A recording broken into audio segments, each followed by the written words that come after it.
Good day, ma'am and sir. My name is Rachel Saladan.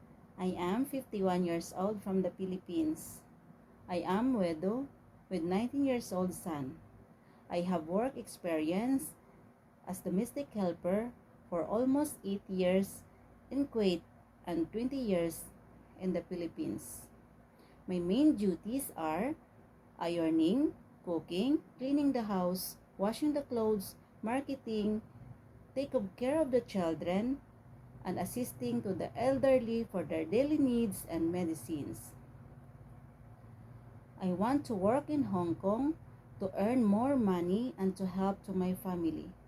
To my future employer, if I will be selected, I promise that I will finish my contract for 2 years and I will always follow your rules and regulations.